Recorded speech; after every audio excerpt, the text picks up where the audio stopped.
انت بتصلي؟ الحمد لله، بس تقطيع بصراحه يعني. ماشي. عشان اللايف واخد كل وقت، اللايف واخد كل وقت بصراحه، وانا معاكي مهمله في عذر، الصلاه.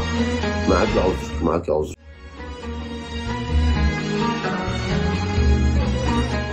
بس يعني حاولي ان انت ما تضيعيش الصلاه على قد ما تقدري. الظهر كام ركعه؟ الظهر 3 ركعات. برافو، لا كده بتصلي.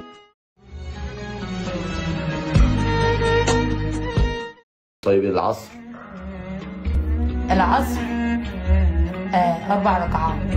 10/10 ما غلطتش. المغرب؟ بصراحه مش عارفه، هو انا عرفت؟ المغرب؟ لا مش عارفه بصراحه، اقسم بالله ما عارفه. يبقى ده اللي بتقطعي فيه، ما بتصليش المغرب. طيب العشاء؟ ما انت عارف بقى ان انا بسهر طول الليل في اللايفات. فاهم. فالمغرب مش عارفه.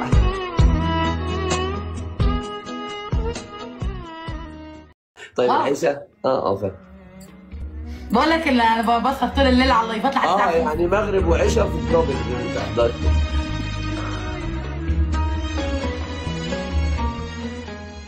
ماشي.